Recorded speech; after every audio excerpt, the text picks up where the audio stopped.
I made the video called Trump is forfeiting. I'm not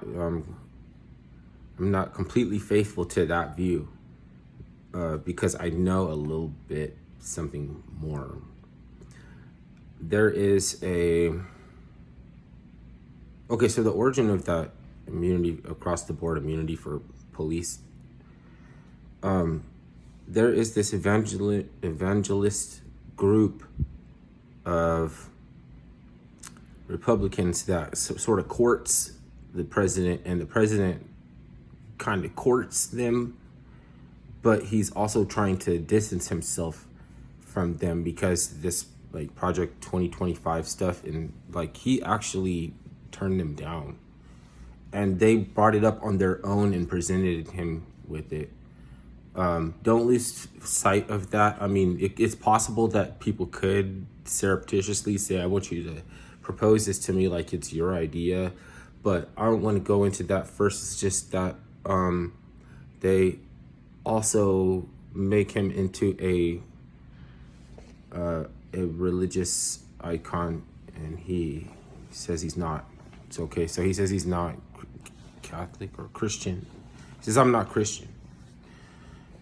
So Project 2025 and the whole thing about his statement saying about immunity across the board, he was pandering. Just like, okay, he's a New York Democrat. The people that stand behind him, that crowd is not even his crowd, really. I mean, his crowd is like Omarosa, people like from the entertainment sphere before this, right?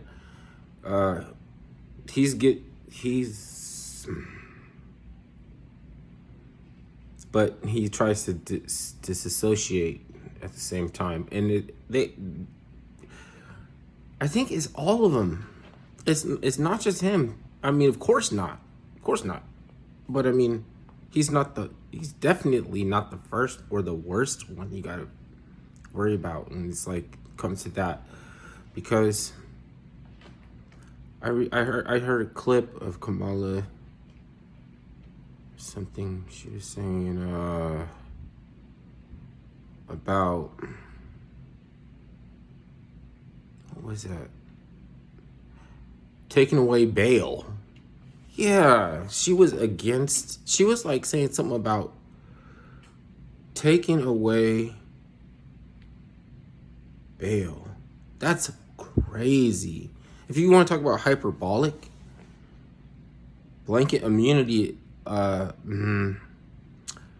don't know that anyone isn't even asking for that except that group that is pandering, and they have their own interests, and it's political. How far do you really think you can get? So no matter how crazy the idea, they always show up with supporters, backers. If you want to build a bridge across the Atlantic Ocean, there's going to be backers financing your crazy ideas. Not if they don't finance it and say, let's go with it. They just back up your idea and say, we're here. If you want to say, what was another crazy idea that they want to say that, disarming legal gun owners. They don't have the financial backing to do that right now. Like, that's going to have a reverse effect. So they have to come a different approach. So, okay.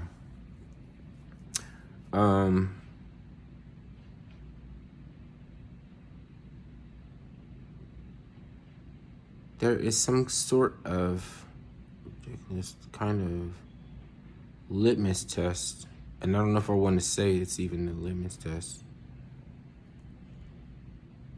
It's like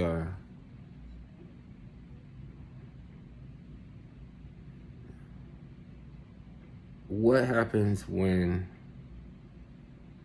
the side that never can win is just handed victory, right? That's Hegelian dialectic, right? And I heard there's some like good aspect of Hegelian dialect, like Alexander Haig or something. Like I guess he's got some like prowess, and he's a writer, and it's not all bad, but there's something about that Hegelian dialectic that is, it's basically obscure, Illuminati, hidden from the public. It's something like, we're really friends, but we need you to think that we are at each other's throat. And then you'll get the responsibility for making the decision that we're forced to make. Whatever decision that we did, we were forced by the plebiscite. And so then you deserve whatever comes down the line, right? Right?